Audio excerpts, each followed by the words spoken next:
Hey, everybody, welcome in to Your Fielder's Choice. This is our NFL Week 17 lineup building video. My name's Adam, also known as YFC V12.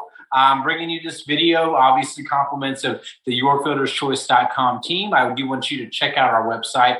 If you're viewing us on YouTube or Twitch, obviously give us a like and subscribe and hit the bell for notifications. It helps us out greatly. Also, be sure to check us out, yourfielderschoice.com. We have a ton of tools, a ton of articles, lots to be able to offer you in regards from the DFS realm of things all the way to the sports wagering things that are out there. And we have a great team that covers all that as well. But yourfielderschoice.com, we're going to be covering NFL Week 17. This is the last week of the regular season. I wanted to touch on a quick little lineup building video. I know this is something that we've been doing throughout the season. I think that a lot of people kind of like to see how we're building our lineups in regards to a DraftKings or FanDuel standpoint, in regards to cash games, GPP, but obviously the real, nuts and bolts of things comes on Sunday morning. If you check out our live stream, and you'll see us on Twitter at yourfielderschoice.com. Obviously, there's going to be a ton of things to follow in regards to our coaches, yours truly, along with our owners and everything like that. We want to be able to offer you lots of content. So we're going to dive right into NFL lineup building, and I'm going to try to kind of cover a little bit of what we have in regards to the NFL landscape for Week 17. Looks like we got a pretty full slate. Obviously, with Week 17, NFL's added one extra game in lieu of shortening the preseason.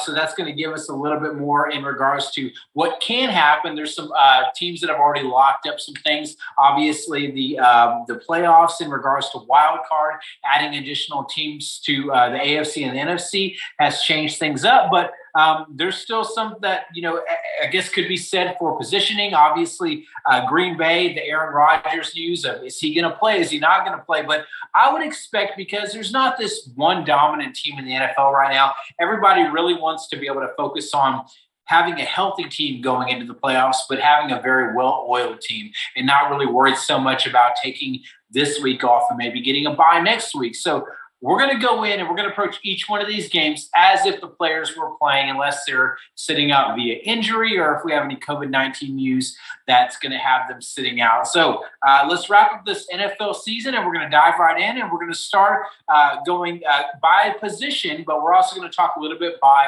game as well. So I'm going to jump in and around. Obviously, if you have questions, reach out to me on Twitter. You'll see my handle below. And you can also reach out to me on our free Discord as well, along with other coaches.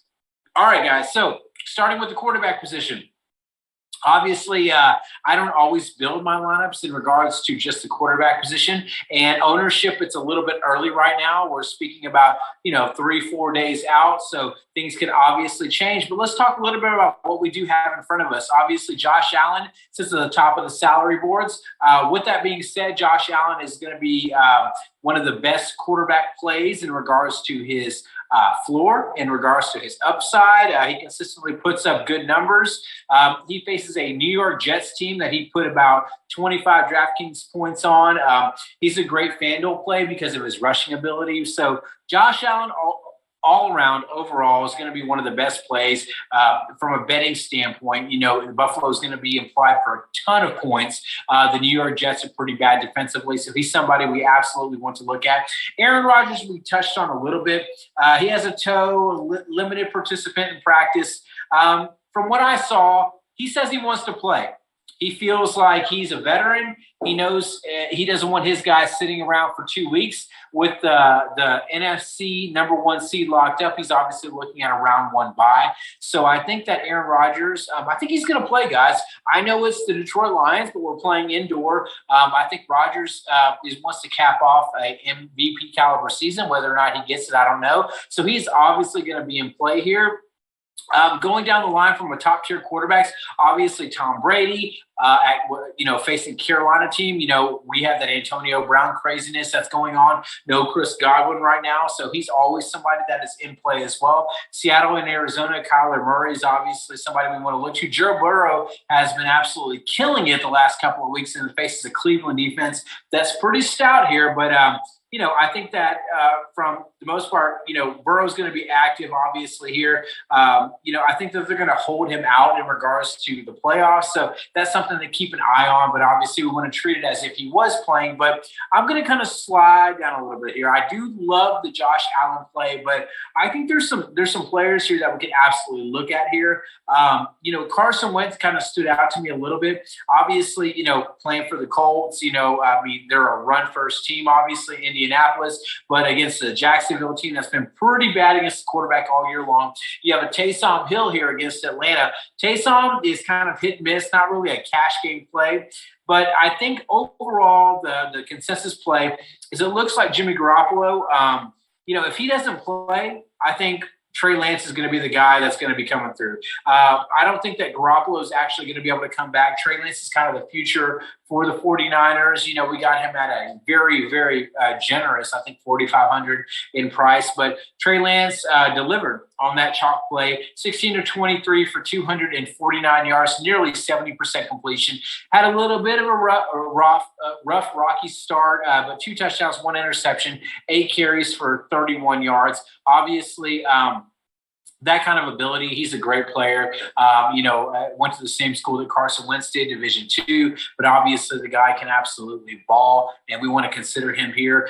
So Trey Lance is one of my best pay down plays here. We talked about, Ben Roethlisberger a lot in the showdown week.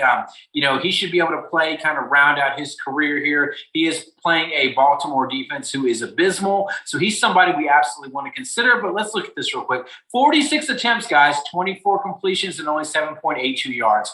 That's concerning. Obviously, if he's going to be playing the final game, maybe of his career, you would hope he's going to come out there and actually put forth a great effort here. But it is Ben Roethlisberger. He's not the same as what he was previously in his career. But down here, obviously there's some plays that you can look at.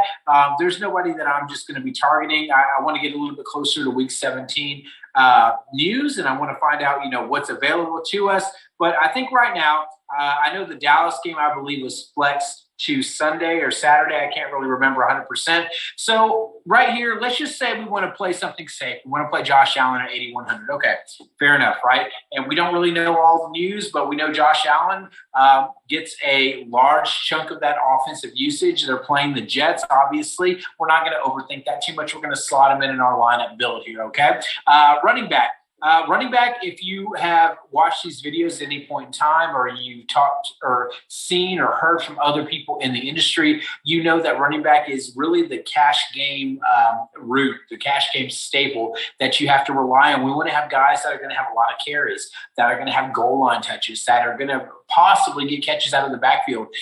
Those are all things that we're going to absolutely want to look at here. In any of these defenses that they're playing, we want to see if we can exploit any of that. I do want to note that Aaron Jones right now, being questionable, was limited. If for some reason he was to go out and not play this game, we would be looking down here, A.J. Dillon at 6,200 against Detroit here. Now, I do know that they played Detroit previously in the season on Week 2. He was obviously, being overshadowed by Aaron Jones, but recently, 14 carries this last game, 9 before that, 7 before that, catching some balls out of the backfield. A.J. Dillon would be the absolute chalk in the play on Week 17 on Sunday Football. If Aaron Jones was to sit, you can absolutely look at a Dalvin Cook here against Chicago. I know Minnesota, obviously, they were really fighting, to try to get in the playoffs and everything like that. It looks like after being activated on the list, since the Vikings were eliminated from playoff contention, he wants to finish the season strong. 7,800 on DraftKings. He's a better play probably on FanDuel. We're going to see some ownership projections come out, but I do like Dalvin Cook as a pay-up play here. Rashad Penny shocked the world, essentially. Really not. He was about 30% into most games here, cash games and things like that. But 25 carries, 170 yards, 2 touchdowns on the ground. Two catches out of the backfield as well. Went in for 35.5 DraftKings points. He was a premier play. Got a price bump there. Somebody we absolutely want to consider there. Now, I will tell you, Devin Singletary, we talked about the Josh Allen play. I'm not sure if they necessarily correlate, but I will tell you this. If you don't play Josh Allen, I would absolutely play Devin Singletary. I think you can play them both if you really want to, but playing against the Jets, who are horrible against the running back position. If we look at the matchup stats, they're ranked, 29th, I believe, against the pass, 29th against the rush, points allowed per game, 32nd, ranked 32nd in total yardage. I mean, they're pretty bad against the running back in general. So absolutely in play is Devin Singletary here. Still only $6K on DraftKings. So you could plug a Devin Singletary in here. You could take out a Josh Allen to save some salary at the quarterback position. And you can kind of scroll down and say, well, who else do I want to play here? Now, I do know that Matt Stafford and the Rams, I believe, are still in contention for playoffs. So I think that he's absolutely in play, even against the San Francisco team here. Other than that, I do want to look at, let's see who else we have here. If we're going to save some money here, let's plug in another quarterback. Who do we like? We talked about Carson Wentz. Oh, let's play Trey Lance. I think Trey Lance is probably going to start. So we're not really using a lot of salary yet, and we actually have a very good building block to start out with here. And from a running back standpoint, we can look per team and kind of see who's popping here, right? If you notice that Derrick Henry here against the Texans, obviously he's on IR. They talked about him coming back for the playoffs. But if we go over to this Tennessee team playing in Houston, I will mention this guy right here, 5,700 for Deontay Foreman. Deontay Foreman just came off 26 carries for 132 against Miami. Only one touchdown on the ground. Deontay Foreman is a Texas football native. He played at my alma mater in Texas City. Foreman has been absolutely phenomenal for the Titans, and he gets to play against his former team here, the Texans. He's somebody I looked at. I looked at this matchup. I kind of circled it, and I was like, I really want to look at Deontay Foreman here. I'm going to plug him in our lineup building video because I really like this play here. I think that there's a great floor, a good ceiling here. I don't think that Derrick Henry is going to be back unless he's coming back for playoffs, so I think it's somebody we want to consider here. All right, wide receiver play. Now, obviously, wide receiver, we can go a bunch of different directions. We have, as always, Cooper Kupp. Cooper Kupp is pretty much matchup proof.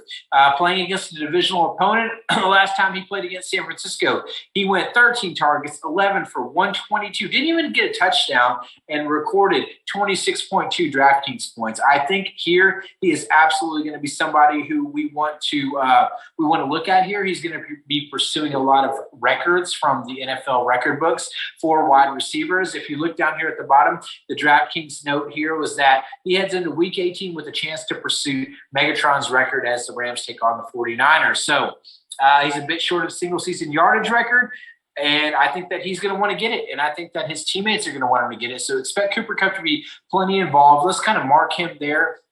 Right now, we saved a little bit of money on quarterback, almost $3,000 actually, going from Josh Allen to Trey Lance, and we're playing that Buffalo offense with Singletary, and we have Cooper Kupp slotted in our lineup here. Let's pick one more receiver before we kind of move on. There's obviously a ton of good plays here, and looking down, I'm trying to see, this is one I wanted to mention with Deontay Johnson. Obviously, he was placed on the COVID-19 reserve list. Now, so it looks like he's going to be out if he doesn't get cleared. So if we're looking at it just from the standpoint of the Steelers and who we can play here against this terrible Baltimore team, we absolutely have to look at Chase Claypool. I want to kind of pivot a little bit over to Ray McCloud. Ray McCloud, 10 targets this last week, only 4 catches for 35 yards. Remember, their quarterback is noodle arm Big Ben, right? I mean, he hasn't been a noodle arm his whole career, but obviously he's a little bit further down the line. I think Ray McCloud is somebody we absolutely have to look at here. So let's look at Ray McCloud, kind of slot him in there at 3,800. That leaves us 4,825 to make the rest of our lineups here. You can consider Chase Claypool here. James Washington obviously is somebody you want to look at, but I don't really want to pay too much. I want to take advantage of the value that we're going to get there without Deontay Johnson. So it's absolutely somebody to look at here. Okay, so looking down the line a little bit, are there some really good matchups to exploit? Absolutely. Now, we talked about playing Deontay Foreman. Should we play a Brandon Cooks here? He's absolutely in play. 11 targets, 10 targets, 11 targets, 7, 7, and 8. If you look at the last time they played Tennessee, he only had a 3.8 return in regards to DraftKings points. But what I will say is Davis Mills is focusing in on him. This is a season finale. Davis Mills absolutely wants to prove to this coaching staff, this ownership, that he is going to be someone they will need to keep around for next year. So Davis Mills, even though he struggled, Brandon Cooks is obviously a play. So we can play him here at 6,300 if we want. Instead of other plays that are around this level, you can kind of look down here. Who else can we kind of focus on here? I know DJ Moore. Yeah, he broke a lot of hearts this last week, only 5.9 points. But the guy had 8 targets, man. 8, 12, 11, 10, 10. Last time he played Tampa Bay, let's see where he was at. Did he play? Here we go. Week 16, 10.5 points. He's 5,800, not the return that we want, but he's absolutely going to be somebody that they're going to focus in on against a defense that could be sitting some people in regards for the playoffs. So kind of digging down here, is there other people that we want to play? There's a few that kind of stand out. I will say that Braxton Barrios, this is my guy right here, man. He won me some money in DraftKings this last week. He's at 4,900 right now. He kind of priced himself out of being a value play to me, so that's somebody that I'm not going to personally look at, but I think he's absolutely in play for GPP. And you're going to get some good value plays here. We're going to dig those out more with the articles that are going on this weekend. Obviously, check out for the top plays and the mismatches GPP article as well. And of course, yourfilterschoice.com. I'm assuming within the next day or so, we're going to start having ownership projections on the NFL cheat sheet. Nico Collins from that same Houston Texans team, 5 targets, 2 receptions this last game. He's somebody we absolutely want to consider too. So I don't want to build the whole lineup here, but I do want to go down and I want to talk about tight end. I will say there's not a ton of options that absolutely just threw me for a loop, but I will really talk about Zach Ertz here. I love Zach Ertz. I love him a lot because I feel like him being a former Eagle, he has really gotten into the good graces of Kyler Murray in the Arizona offense. 9 targets, 13 targets, and 11 targets these last couple of weeks. No DeAndre Hopkins. He is a red zone target. That is someone who they're going to look at. Heavily involved, man. A lot of snaps and everything, and no touchdowns to show for it. 1 touchdown in any one of these games would have put him at 20-ish DraftKings points, and he's somebody we absolutely have to look at. But obviously, looking down from here, Pat Freiermuth. Against Baltimore. Baltimore is terrible against the tight end position. 6 targets, 5 catches, only 22 yards. 7, 11, 7, 14, 11, and 7, 21, 14. The guy returns some value. I mean, he's going to get you catches. He's going to get you some yards, and he's going to catch some touchdowns. I think that this is a great way for Ben to end his career with at least Pittsburgh, and I think Freiermuth is absolutely going to be in play for 4,600. Anybody that I'm looking down here, there's going to be some questionable guys. Nobody that's standing out right now is absolute value. I will say that I want to look and kind of see where this guy is, and I'm really focused in on this Houston team because I think that the Texans have a lot of cheap players every single week. There he is, Brevin Jordan. The guy is up and down. It's like when we talk him up, he does great. When we don't talk about him, he blows up. So, or vice versa, however you want to look at that. So, Reverend Jordan here is a physical matchup nightmare for opposing secondaries and linebackers. Former Miami Hurricane, somebody that I really like here. If he gets the snaps here, I think against a much more beatable Tennessee team, we're looking at some return. Now, he's increased in how he's being used. They want to take a look at these young guys. That's something to kind of keep in mind for the rest of this week in regards to NFL. A lot of these teams like the Texans that have no shot at the playoffs are going to look at a lot of their young players. So something to consider, keep an eye on use in regards to that. But there's a lot of plays here. I'm not going to slide in a tight end because I don't really feel like there's one there that I absolutely love. Flex plays, we've kind of covered it. If you're playing cash games and on DraftKings, my recommendation is to play a running back or possibly a wide receiver. 2 tight ends, playing one of the flex is absolutely a value play you can consider. And for GPP only, I only play receivers in the flex position, always playing my later game players at that position so I have the opportunity to move some people in and around. There's a lot of plays here, man. I think if you go cheap at your 3rd wide receiver or mid-range, if you play a cheap tight end, I mean, hell, let's just look at it right here. If we're looking down, and let's just say we play Brevin Jordan, which he's probably not a cash game tight end, but if you paid a near min price for a tight end here, and say you paid about $6, $7K for a wide receiver, let's just slot just a random person in here, AJ Brown. I'm not going to play him, but you have 4,800 left for that flex and defensive spot where we know that defense excuse me, is not going to take up a lot of salary. Sliding over to defense as you're kind of rounding out your lineups here. Here's the one thing I'll tell you in regards to defense. It matters in the sense that it's going to get you some points. I was all in on the Bears defense thanks to a great call by at Mike Miz 23, and Miz gave us this on the Sunday pregame show. So he was somebody that that was a defense that I wanted to target. I loved attacking the Giants with a very inexperienced quarterback, bad offensive line, bad game script for them, and the Bears wind up turning up and having a great day. What I will say, though, in regards to closing out this video with defense is that there's a lot of ones to play here. The Bucs can be great. Colts at Jacksonville. Jacksonville's turnover prone with that rookie quarterback. Absolutely somebody in play. You can correlate the Bills defense here with the New York Jets. They kind of burned some people last week, but they wound up pulling out 11 points, which is pretty excellent for a defense. These are all pay-up options. I kind of looked at some options down here. They seem priced pretty, I guess, aggressively. They seem priced correctly, to be honest with you. But I do say if I want to just take a shot on a sub-3K defense, somebody that I was looking at, I don't hate the Vikings playing Chicago. I know Justin Fields is starting for the Bears, so you can absolutely look at them here. And I'm not a big Fields fan. You can absolutely play the Texans here against Tennessee. Tennessee already clinching the division, decides to kind of mail it in. Maybe Deontay Foreman is not in play for us, and that could be somebody we could look at. But I do think that if you're kind of looking in that mid-tier, there's a lot of really good plays. Tennessee at Houston obviously is going to be good there. I do like the Saints defense a lot here, man. I'm going to tell you why, because they don't really put up a lot of negatives.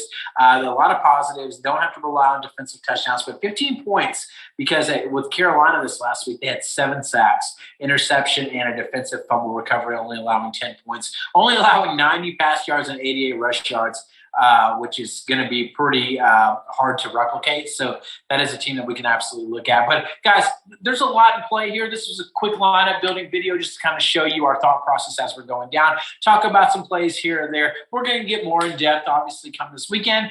We appreciate you guys checking in. Be sure to give us a like and subscribe. Check us out here at yourfielderschoice.com. As always, we're thankful for you guys as subscribers and viewers. And, of course, we're thankful for the team here.